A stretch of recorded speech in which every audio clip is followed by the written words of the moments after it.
I think a lot of people are confused by the new Arabic name, El Hajj Malik El Shabazz. I've always had the name on my passport, Malik El Shabazz, only I only used it in the Muslim world. Well, Hajj is a title that is given to any Muslim who makes the pilgrimage to Mecca during the official Hajj season. One thing that I found in all of my travels was that all of the Africans, not only the Africans, but the Asians and the Muslims, look upon us as their long-lost brothers.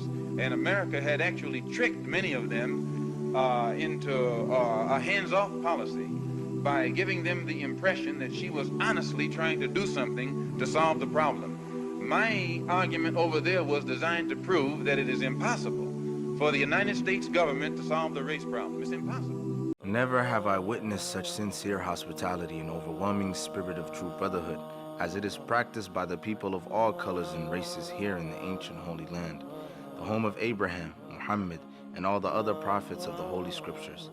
For the past week, I have been utterly speechless and spellbound by the graciousness I see displayed all around me by people of all colors. I have been blessed to visit the holy city of Mecca. I have made my 7 circuits around the Kaaba, led by a young mutawaf named Muhammad. I drank water from the well of Zamzam. I ran 7 times back and forth between the hills of Mount Safa and Marwa. I have prayed in the ancient city of Mina, and I have prayed on Mount Arafah. There were tens of thousands of pilgrims from all over the world. They were of all colors, from blue-eyed blondes to black-skinned Africans. But we were all participating in the same ritual, displaying a spirit of unity and brotherhood that my experiences in America had led me to believe never could exist between the white and the non-white. America needs to understand Islam, because this is the one religion that erases from its society the race problem. Throughout my travels in the Muslim world, I have met, talked to, and even eaten with people who in America would have been considered white. But the white attitude was removed from their minds by the religion of Islam. I have never before seen sincere and true brotherhood practiced by all colors together, irrespective of their color. You may be shocked by these words coming from me, but on this pilgrimage, what I have seen and experienced has forced me to rearrange much of my thought patterns previously held, and to toss aside some of my previous conclusions. This was not too difficult for me. Despite my firm convictions, I have always been a man who tries to face facts and to accept the reality of life as new experience and new knowledge unfolds it. I have always kept an open mind, which is necessary to the flexibility that must go hand in hand with every form of intelligent search for truth.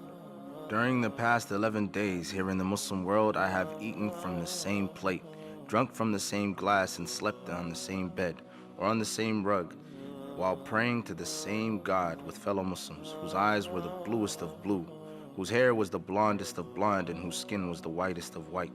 And in the words and in the actions and in the deeds of the white Muslims, I felt the same sincerity that I felt among the black African Muslims of Nigeria, Sudan, and Ghana. We were truly all the same brothers, because their belief in one God had removed the white from their minds, the white from their behavior, and the white from their attitude. I could see from this that perhaps if white Americans could accept the oneness of God, then perhaps too they could accept in reality the oneness of man, and cease to measure and hinder and harm others in terms of their differences in color. With racism plaguing America like an incurable cancer, the so-called Christian white American heart should be more receptive to a proven solution to such a destructive problem. Perhaps it could be in time to save America from imminent disaster, the same destruction brought upon Germany by racism that eventually destroyed the Germans themselves. Each hour here in the Holy Land enables me to have greater spiritual insight into what is happening in America between black and white. The American Negro can never be blamed for his racial animosities. He is only reacting to 400 years of the conscious racism of the American whites. But as racism leads America up the suicide path, I do believe, from the experiences that I've had with them, that the whites of the younger generation in the colleges and universities will see the handwriting on the walls, and many of them will turn to the spiritual path of truth, the only way left to America to ward off the disasters that racism inevitably must lead to. Never have I been so highly honored. Never have I been made to feel more humble and unworthy. Who would believe the blessings that have been heaped upon an American Negro? A few nights ago, a man who would be called in America a white man, a United Nations diplomat, an ambassador, a companion of kings, gave me his hotel suite, his bed. Never would I have even thought of dreaming that I would ever be the recipient of such honors. Honors that in America would have been bestowed upon a king, not a Negro. All praise is due to Allah, the Lord of the worlds. Sincerely, Al-Hajj Malik Al-Shabazz. Salli ala nabiyyina, salli ala Muhammadin